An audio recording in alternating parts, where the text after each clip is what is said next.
So a lot of people think Modern Warfare having some broken mechanics is a really bad thing. I think the opposite. I think you could use that to your advantage, and if you don't use it to your advantage, the enemy will, and you will die a lot. So guys, you might as well take advantage of these broken mechanics before anybody else does. But I'm not only going to be talking about broken mechanics within this video. I also want to give you guys legitimate tips. Even if those mechanics get fixed, you guys could still win a bunch of gunfights, raise that KD, and guys, these are some tips that pro players don't normally share with people in Call of Duty Modern Warfare.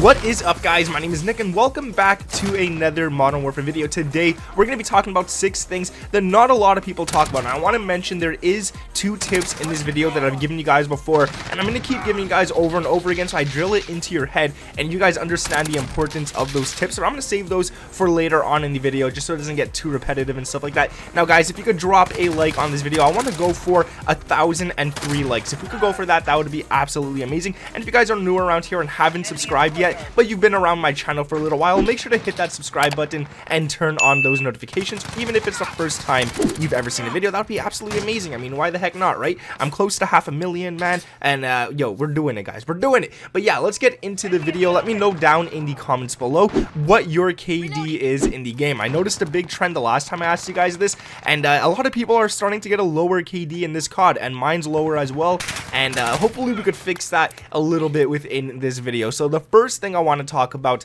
and this is one that I've talked about before, but I'm going to talk about it again because the way I mentioned it hasn't been like this before, and that is your sensitivity. So I always tell you guys when playing on public matches to play on a sensitivity that is closer to around an 8 or something like that. Now a lot of the pro players decide to play on a lower sensitivity, and I'm going to explain why this happens instead of actually playing on a higher sensitivity. So they play maybe on a 5 or a 4 or a 6 or something like that. So you might think, well, you can't really turn on enemies when your sensitivity is that low, and truth is, no, you can't, especially if theirs is higher and they're starting to shoot you.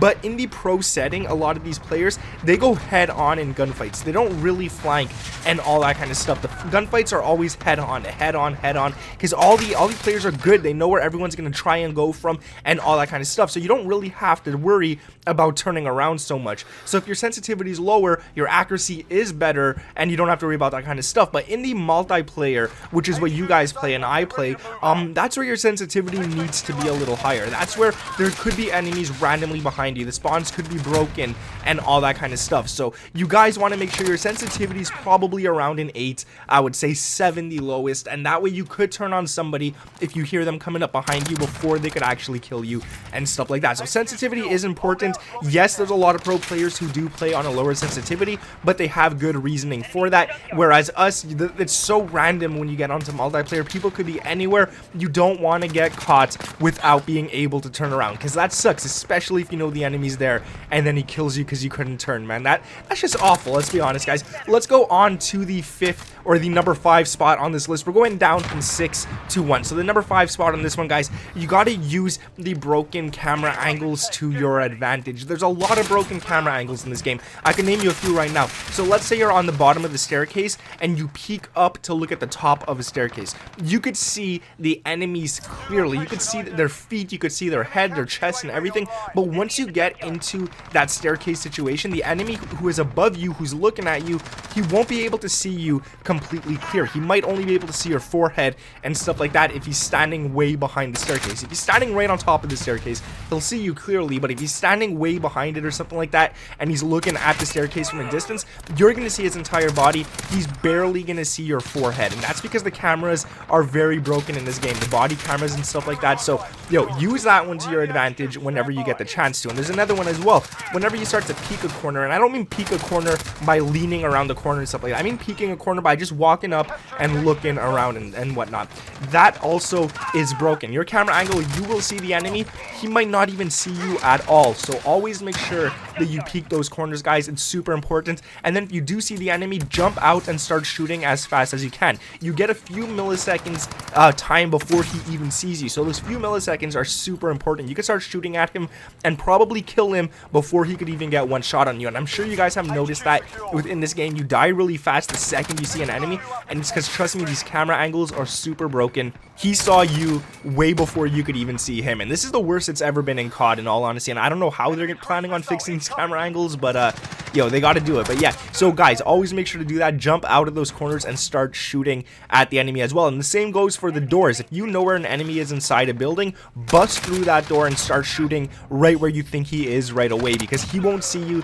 until a few milliseconds after as well. And that's super important, man, in a game where it only takes a few milliseconds to kill someone. So make sure you guys use it to your advantage. Let's go to number 4 on the list, and that is getting your crosshairs lined up where you think the enemies will be. Always center those crosshairs. And in this game, it's pretty cool because your crosshairs aren't just crosshairs. You get a little dot in the middle of them, a little white dot, which is going to tell you exactly where your gun is going to aim down sights. And not only that, when you're sprinting, that little dot is always going to be there no matter what. So I really like that. I really like the crosshairs within this game. It makes it so much easier to start shooting at enemies and be accurate. So guys, make sure that that little dot on your screen is always centered or always where you think the enemies will be. Never ever run with that little dot facing the floor, because those few milliseconds it takes you to start shooting at someone, if you do see someone and he is centered on you, he's gonna get you guys, trust me. So it's not worth it. Always center that dot. And that is a little weird because you always have to be thinking of it,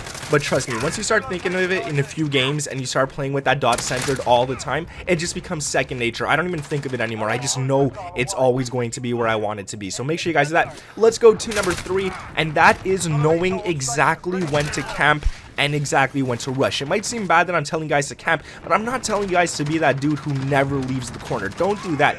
But if you know there's a bunch of enemies coming your way, do not rush towards them. You're probably going to die. Stay back, hold up a head glitch, hold up a building or something, and let them come to you one by one. This way you're guaranteed to get the kills, at least if you're more accurate or super accurate or anything than the enemy. If you're better than the enemy with that accuracy in that gunfight, I don't know what I'm saying, man.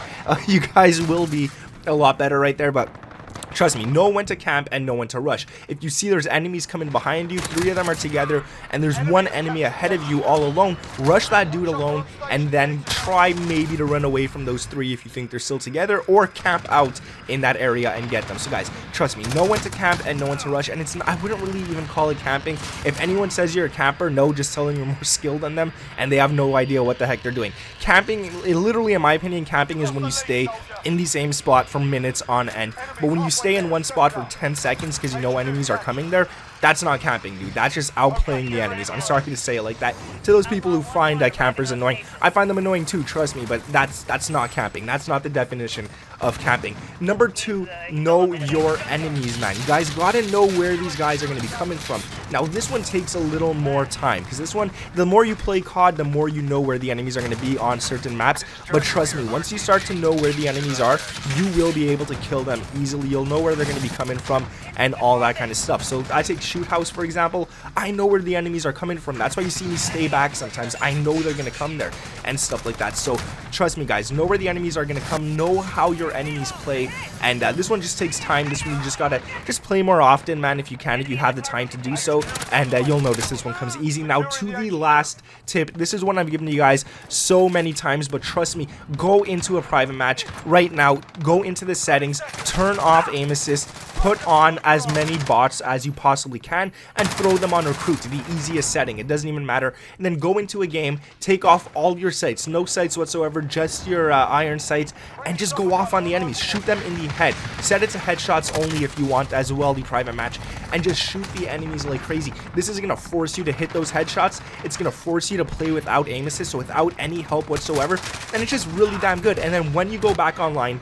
don't forget to turn your aim assist back on, because I do it sometimes and then I suck and I wonder why. But yeah, trust me guys, so make sure you guys practice on those bots. The more and more you start shooting them in the head, the more natural it's gonna come when you play the actual multiplayer itself. So trust me, it might sound weird playing bots, but they help your accuracy like crazy. And I would recommend getting anywhere from 200 to 300 kills within that mode before actually hopping back online and stuff like that. But nonetheless, guys, like I said, if you could let me know down in the comments below what your KD is, that would be super awesome. I want to compare it to the last video, see if any of you guys have got gotten your KD up. Subscribe to the channel if you guys are new around here, and if we could go for 1,003 likes, that would be so amazing. I just want to thank you guys so much for the support lately. We're so close to 500,000 subscribers, and it's just, I never really, honest to God, guys, I never thought I'd get there when I started YouTube. I thought I'd always be like under 1,000 subs, and here we are, man. So thank you guys so much. Truly, I'm humbled, man, like for real. But yeah, my name is Nick.